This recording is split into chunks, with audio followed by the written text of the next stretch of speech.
Nessa oportunidade nós continuamos aqui falando sobre polinômios, tá? E o nosso assunto a respeito de polinômios vão ser alguns teoremas muito importantes relacionados a polinômios. Nós sabemos já que polinômios, né, eles podem,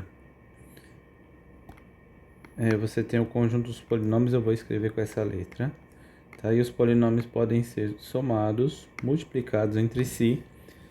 Sempre que são somados, eles também podem ter, dá para ter um sentido aí de subtração, tá?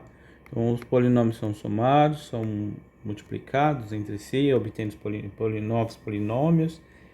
Os polinômios têm boas propriedades, tá? Elas são semelhantes, essas propriedades dos polinômios são semelhantes às dos inteiros, tá? Então, nos inteiros você tem uma soma e uma multiplicação. A soma, ela tem a propriedade de ser distributiva, de associativa, comutativa, ter elemento neutro, né? Que é o zero, no caso dos inteiros. E no caso dos polinômios, é o polinômio nulo, né? Aquele polinômio cujo todos os coeficientes são iguais a zero. Também todo polinômio possui um inverso aditivo, né? Um simétrico, um elemento simétrico. Então, dado um polinômio, você tem o menos p, que quando somado com zero vai dar o polinômio nulo, no caso aqui. Assim como existe cada número inteiro tem o seu simétrico, né? É aditivo. Dado o número 3, você tem o menos 3. Dado o número menos 10, você tem o 10, que somado dá zero, né? Então, eles são muito análogos, muito semelhantes à estrutura desses conjuntos. Outro detalhe interessante é que você também por isso tem uma subtração, né? Tá? Dado dois polinômios, você pode subtrair. A definição de subtração somar com um simétrico, o seu simétrico. Então, fazer p de x menos q de x significa somar os polinômios. Você faz p de x mais menos q de x. Tá? É assim que a gente define a subtração. Portanto, em geral, a gente não dá muita atenção, às vezes, a propriedade de subtração, mas ela decorre dessa forma de você pensar, certo? Isso em vários conjuntos. Quando for falar de matriz, você nem sempre vai falar de subtração de matriz, porque se você definir uma soma e existe essa soma tem boas propriedades, você não precisa detalhar essa operação de subtração, porque ela vai existir, né? E em geral também a subtração não é uma operação com boas propriedades, né? Ela, por exemplo, não é associativa. Bom, outra coisa que eu quero destacar é que essa multiplicação, você tem a multiplicação com algumas propriedades não tão boas, né? Por exemplo, a multiplicação é associativa, ela é comutativa, ela tem elemento neutro, tá? No caso do polinômio, você tem o polinômio constante 1 de x, tá? Eu vou chamar assim, seria um polinômio, dá um nome aí, o i de x. O i de x vai fazer 1 para todo x real, tá? O número, ele faz o papel do número 1, é um polinômio constante 1. Esse é o polinômio identidade, o elemento neutro nessa multiplicação de polinômios. No caso aqui dos inteiros, você tem o número 1. Outra coisa que acontece é a questão do inverso. Se você procura inversos multiplicativos aqui no conjunto dos inteiros, nem todo mundo tem. Por exemplo, 2. Qual é o número que eu multiplico por 2 que o resultado dá 1? Então, esse número aqui deixa de ser inteiro, ele é um meio. Então, isso aqui não é um número, não é inteiro, tá? É um número racional. Então, não pertence a z. Portanto, a divisão não fica bem definida nesse conjunto. Essa divisão do jeito que a gente conhece, né? Divisão, por exemplo, como a gente faz com números reais. E o que a gente faz nesse caso? Nós vamos fazer uma divisão com o resto. Aqui no conjunto dos inteiros a gente faz divisão com o resto. E no conjunto de polinômios também, quando a gente tem um polinômio, nem sempre o inverso multiplicativo dele vai ser um polinômio. Pode ser um outro tipo de função, tá? Então vai ser um outro tipo de função. Em geral, são funções racionais. E aí essas funções aqui, elas não vão, essas inversos não vão existir nesse conjunto dos polinômios, portanto, eles são semelhantes também nisso. Aqui você tem uma divisão com o resto. E aqui o primeiro resultado que eu vou falar é que no conjunto dos polinômios você também tem uma divisão com o resto. Vamos falar sobre ela. Esse primeiro teorema, que se você tiver dois polinômios, um polinômio p de x e um polinômio d de x, né, e d de x não é um polinômio nulo, então você vai poder escrever o p de x como sendo d de x vezes algum q de x mais um r de x, onde o q de x e o r de x são, respectivamente, o quociente e o resto da divisão quando p de x é dividido por d de x.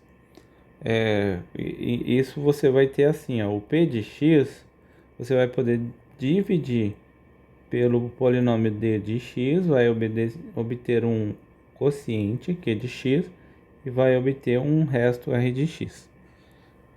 Esse r de x, ele vai ter a seguinte propriedade: eles vão existir, esse q de x e esse r de x, esses polinômios, esse teorema garante a existência desses polinômios, esse q e esse r são únicos.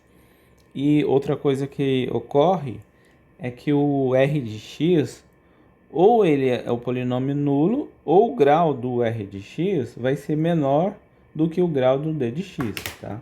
Ou ele é zero, ou ele tem o grau menor que o d de x. Se o polinômio d de x tiver grau 2, então o r de x vai poder ser o polinômio nulo, ou um polinômio de grau zero, o que seriam outras constantes, poderia ser o polinômio de grau 1 também, tá?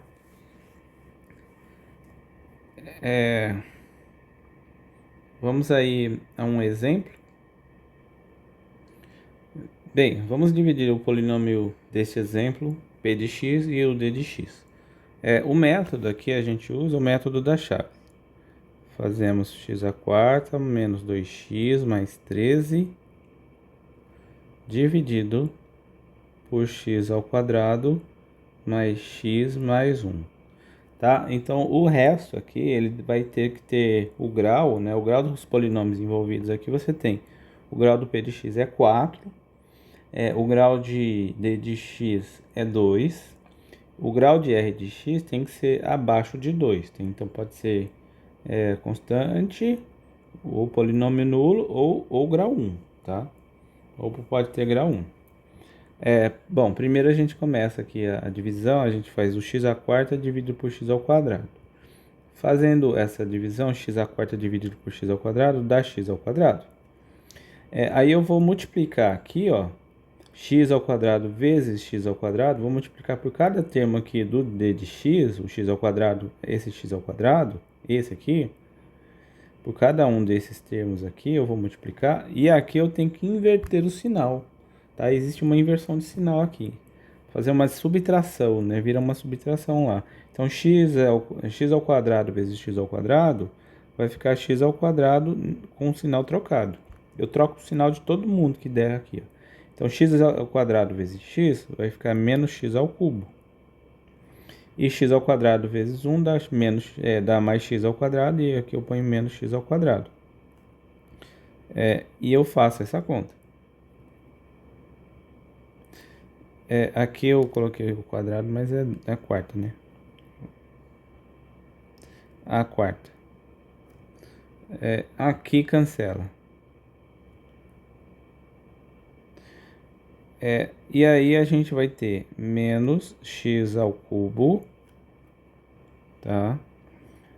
Aí menos x ao quadrado, que ele não mudou, não tem ninguém ali para juntar com x ao quadrado, menos 2x mais 13. Aqui o grau é 3, então isso aqui ainda não é o resto, e nós continuamos a divisão. Olhamos essa expressão aqui, ó, menos x ao cubo. Eu vou pegar esse menos x ao cubo e dividir por x ao quadrado. Fazendo isso, vamos ter menos x ao quadrado. X, né? Menos x. Quando eu multiplico menos x por cada um termo desse aqui, eu tenho que inverter o sinal lá. Então, vou multiplicar por menos x vezes x ao quadrado. vai ficar ali é menos ou inverter o sinal, mais x ao cubo. Menos x vezes mais x dá menos x ao quadrado. É mais x ao quadrado, né? Inverte o sinal. Lá está dando menos x. Aqui você vai ter menos x vezes 1 dá menos x. Aqui eu ponho mais x. Juntando isso, nós vemos que temos cancelamento, ó. Aqui também cancela. E o resultado vai ser aqui menos 2x mais x dá menos x mais 13. Portanto, esse já é o resto, tá? Aqui a gente já obtém o resto. Não dá para continuar mais a divisão. Divisão para quando nós obtemos um r de x, ou ele sendo zero, ou ele tendo um grau menor do que o d de x. E aqui nós paramos. Esse fica sendo o nosso r de x, e esse fica sendo o nosso q de x. Tá? Em geral, a gente escreve isso da seguinte maneira. A gente escreve x à quarta menos 2x mais 13 é igual o d de x, que é x ao quadrado, mais x mais 1, multiplicado por menos x mais 13, adicionado com o resto. Que no caso, aqui não é x mais 13 não, aqui é x ao quadrado menos x, aí adicionado ao resto, que é menos x mais 13. Tá? Essa expressão expressa essa divisão com chaves que a gente usa, tá? Mas o que a gente fez foi uma divisão com o resto. Muito bem. Muitas vezes o objetivo da gente fazer divisão é também para poder fatorar um polinômio. Tá? Saber quando ele admite fatorações. Uma primeira forma da gente obter uma informação a respeito de uma fatoração é um teorema aqui bem interessante, que ele ainda não é o resultado, mas ele vai nos auxiliar, que é o teorema do resto, tá?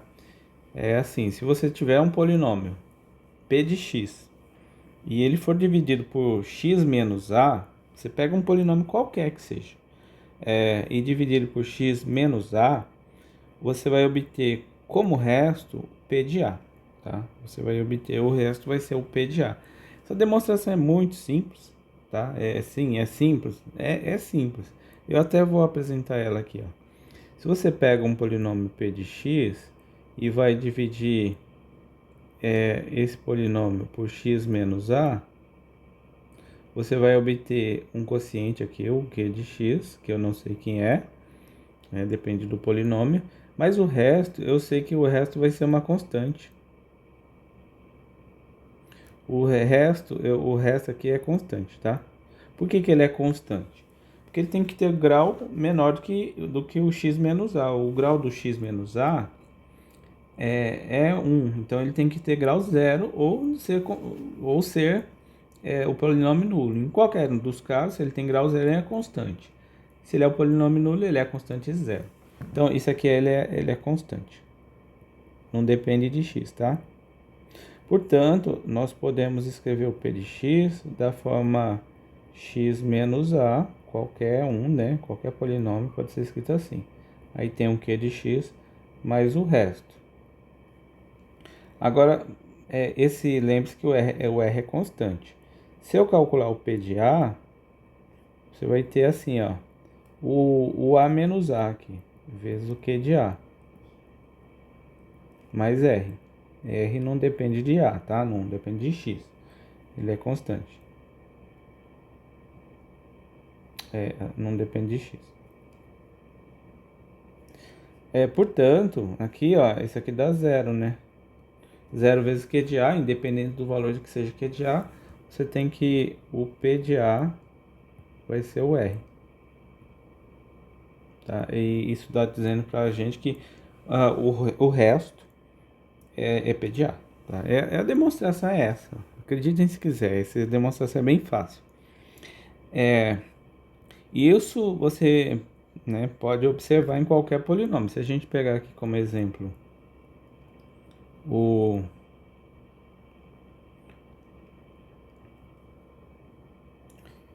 Bem, aí está o exemplo. Vamos considerar este polinômio p de x, 2x ao cubo menos 7x ao quadrado, mais 4x menos 1. Imagina que eu queira dividir ele por x menos 4, tá?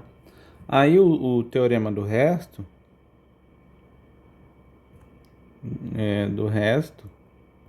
nos afirma que r de r, né, vai ser o que é constante.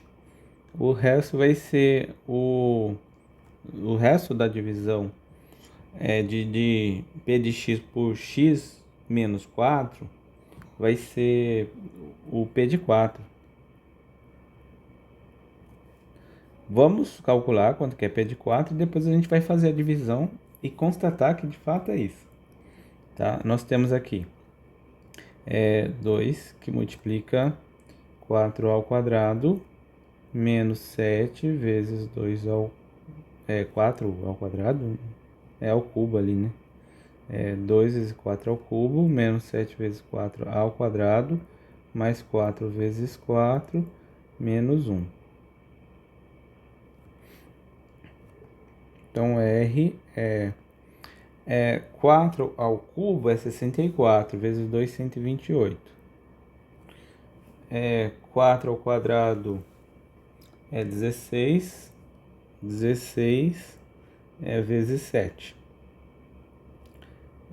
Você tem 42,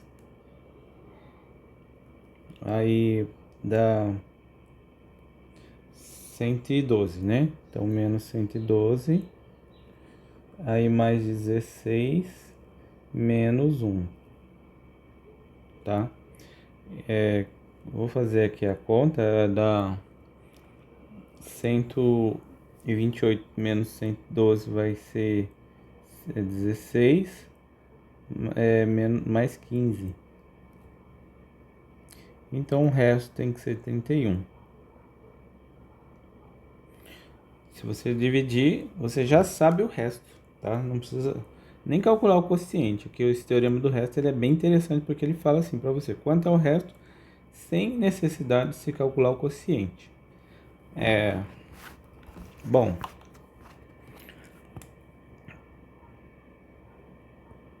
agora vamos fazer a divisão. Para fazer a divisão, nós fazemos pelo método da chave, mais 4x menos 1. Vou dividir por x menos 4. Fazendo essa divisão, nós fazemos assim, ó, 2x ao cubo dividido por x, dá quanto? Dá 2x ao quadrado. 2x ao quadrado vezes x dá 2x ao cubo. Aqui eu mudo de sinal. 2x ao cubo.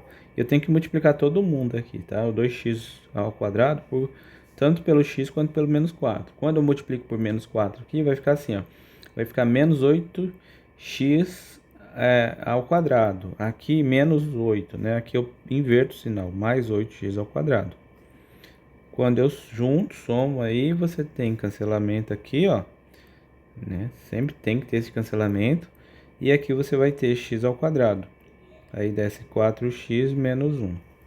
X ao quadrado dividido por x dá x. X multiplica por x dá x ao quadrado. Negativo, menos x ao quadrado. E aqui você tem menos 4 vezes x dá menos 4x. Invertendo, mais 4x. Tá? E temos aí mais um cancelamento aqui. Obtendo 8x menos 1. Divido 8x por x, né? Você vai ter mais 8. 8 vezes x dá 8x. E eu coloco menos 8x. E 8 vezes menos 4 dá... 8 vezes menos 4 dá menos 32. Aqui eu ponho mais 32. E somando aqui, né? Vai ter esse cancelamento. Portanto, o resultado vai ser 32 menos 1, que é 31. Olha só, esse é o nosso resto. Veja que o teorema já diz sempre você ter a necessidade de calcular esse quociente. Se você está preocupado em achar apenas o resto, você não precisa calcular o quociente. O teorema do resto já diz para você quanto é. Se você for ter que fazer a divisão, você vai precisar calcular o quociente, né, inevitavelmente. Tá? Bom, esse teorema do resto, ele é legal porque você tem o teorema de D'Alembert, ó. Ele diz assim, que o x menos a é fator do polinômio p de x, se somente se p de a for zero, tá? Então, se o p de a for zero, ele é fator. E isso também é imediato do resultado aqui, ó. Porque se esse cara aqui, ó, a gente já sabe, ó, a gente já sabe pelo teorema anterior, que quando você vai fazer o p de x e dividir ele por x menos a, você vai ter um quociente que é de x e você vai ter um resto. E esse resto é o p de a. Se esse p de a for zero, né, supondo que esse número aqui seja zero, você vai ter, ó, se o p de a for zero, então você vai concluir que o p de x vai ser o x menos a multiplicado por q de x. E, portanto, o p de x tem o x menos a como fator, né? Ele se fatora com x menos a aqui, ó. O x menos a fica na fatoração.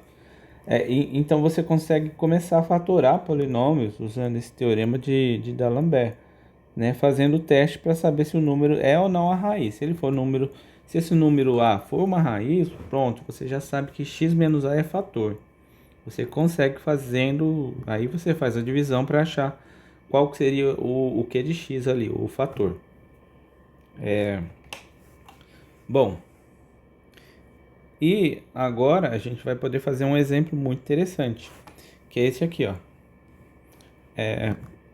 Eu vou tirar essa informação aqui, depois a gente vai usar ela. Imagina que eu queira fatorar esse polinômio. Fatorar é o quê? Imagina que eu queira achar as raízes desse polinômio. Aí você, para achar as raízes, uma fórmula para grau 3, ela é mais difícil, tudo mais, e tem a fórmula de Cardano, mas não é produtiva. Digamos que um jeito melhor de se fazer isso aqui é tentar uma fatoração. Porque se você consegue uma fatoração, você vai ter um produto de um polinômio, por exemplo, de grau 1 vezes um polinômio de grau 2. O de grau 2 a gente sabe calcular as raízes, né? Você tem uma fórmula, a fórmula da resolução de uma equação quadrática. E aí a gente poderia usar ela. Então a primeira coisa que eu vou fazer é o seguinte, ó. Observar que P de 3, quanto que dá essa conta, tá?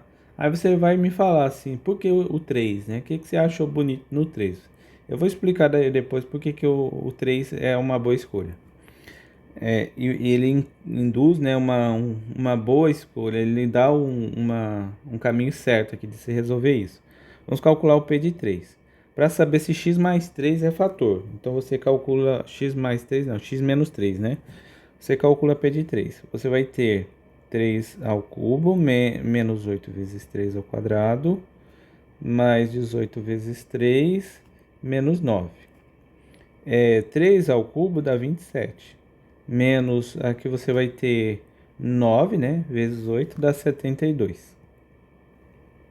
Mais 18 vezes 3, que dá 54. Menos 9. Vamos somar aqui os números que tem aqui o 54 com 27 dá 81, né? E o 72 menos 9 dá menos 81. 81 menos 81, então chegamos que P de 3 é igual a zero. Olha só que interessante, P de 3 é zero. Se P de 3 é zero, pelo teorema de D'Alembert, o x menos 3 é fator desse polinômio, ou seja, esse polinômio ele vai ter um fator x menos 3 multiplicado por um outro fator aqui, que é um polinômio de grau 2, inclusive, que é de x. Tá? Qual é o método para a gente achar o Q de x? Fazer a divisão, tá? Fazer a divisão e já sabendo que o resto vai ter que ser zero.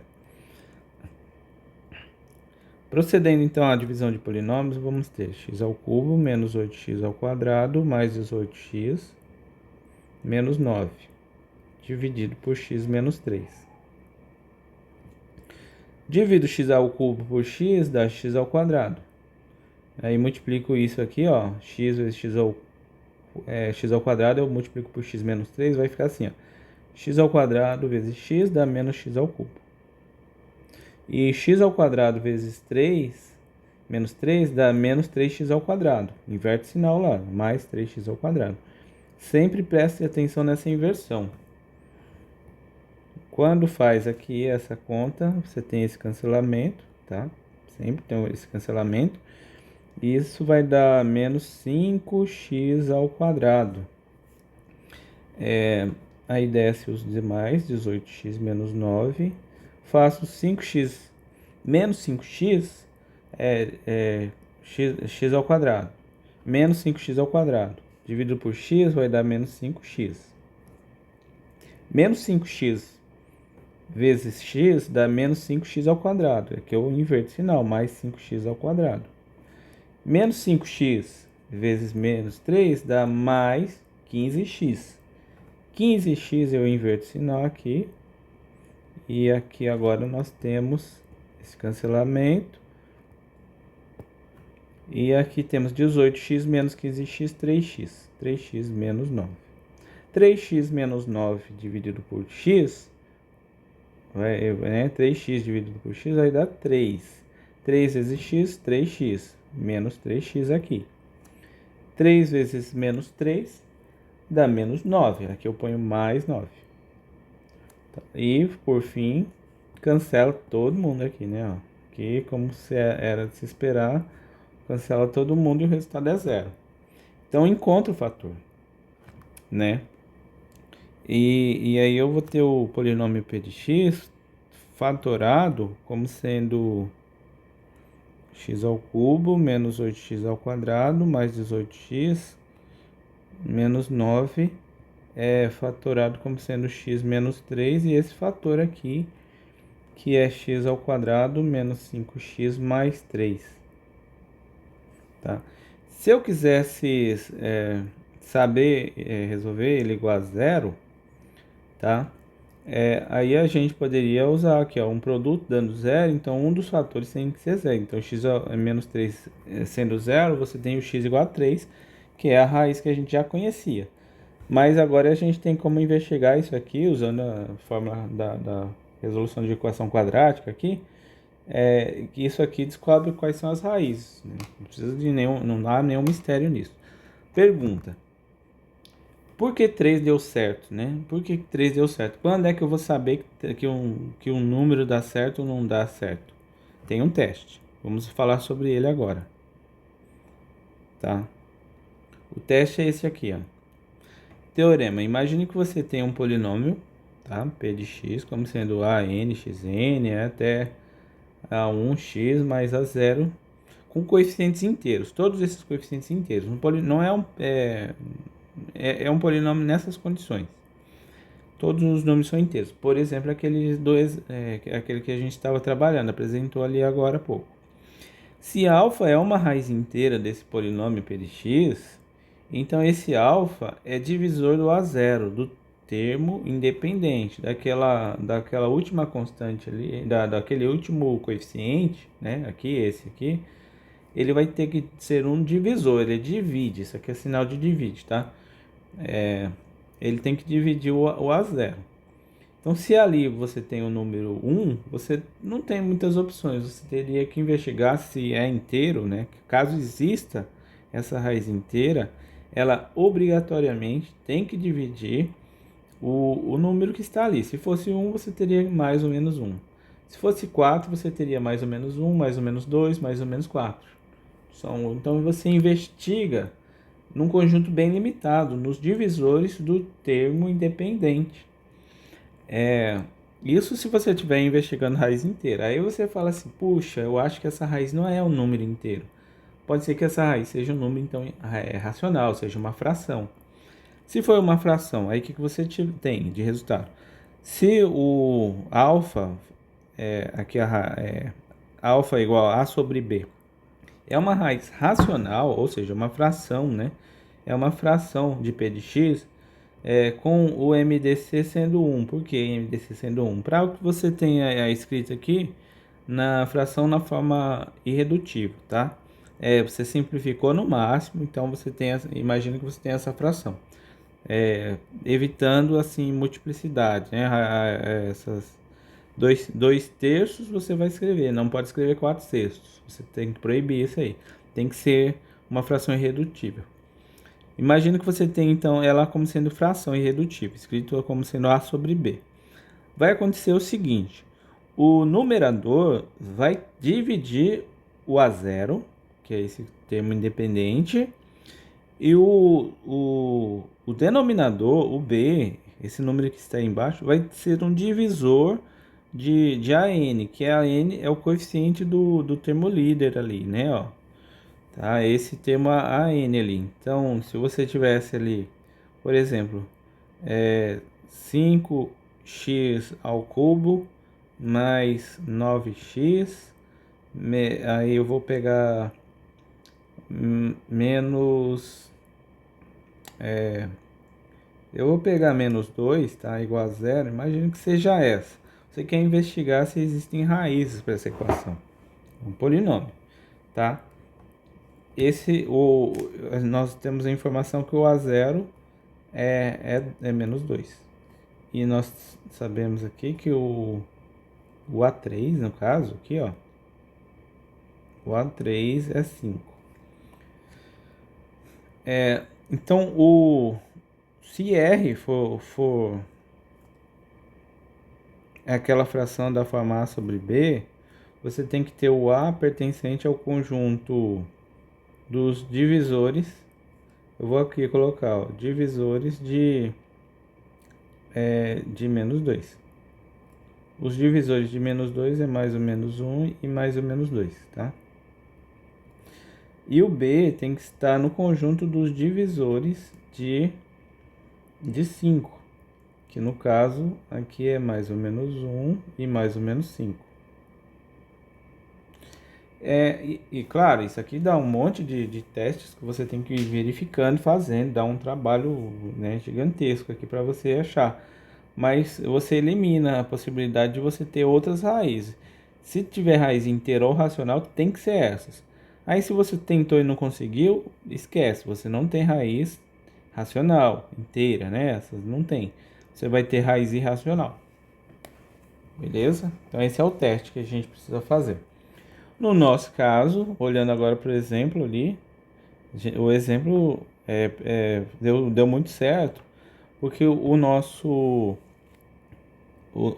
termo aqui independente, o a zero, é menos 9. Tá? Aí quais são os divisores de menos 9? Aí os divisores de menos 9 são mais ou menos 1, mais ou menos 3 e mais ou menos 9. Tá? Você tem que pegar os divisores no conjunto dos inteiros. Pegar ele negativo também, tá? E aí nesses testes você vai testando cada um e vai vendo qual que dá certo. Nesses aqui eu posso afirmar para vocês, pode fazer se quiserem aí, que o único que vai dar certo é o 3, tá? Inclusive, se a gente agora tenta resolver o p de x igual a zero, né? Se o x menos 3 é igual a zero, ou o x ao quadrado menos 5x mais 3 é igual a zero, tá? Então, isso equivale a dizer que o x é igual a 3, ou o x é aquele que resolve essa equação. Então vai ficar 5, que é menos b, mais ou menos raiz quadrada. Quanto que dá o discriminante aqui, ó? É b quadrado menos 4ac. Vai ficar menos 25. Vai ficar assim, menos 5 ao quadrado, menos 4 vezes o a, que é 1, vezes o c, que é 3. Isso dá 25 menos 12. Dá 13, tá? Aqui, ó, 13. Dividido por 2 vezes o valor do A, 2.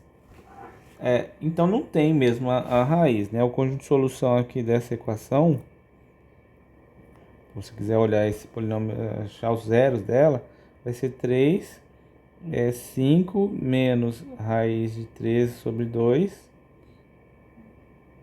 e 5 mais raiz de 13 sobre 2. Não há outras raízes, tá? As 3 raízes que existem são essas aqui.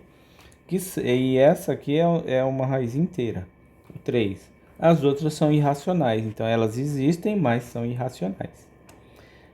Isso aí ilustra então um pouco sobre, né, essa questão do uso de teoremas interessantes, úteis, né, para a gente saber mexer, fatorar os nossos polinômios. Na aula de exercício nós treinamos mais esse tipo de situação aqui, e também iremos usar o algoritmo de Brilt-Ruffini para poder fazer essas divisões por binômios de um jeito mais rápido. Encerramos aqui.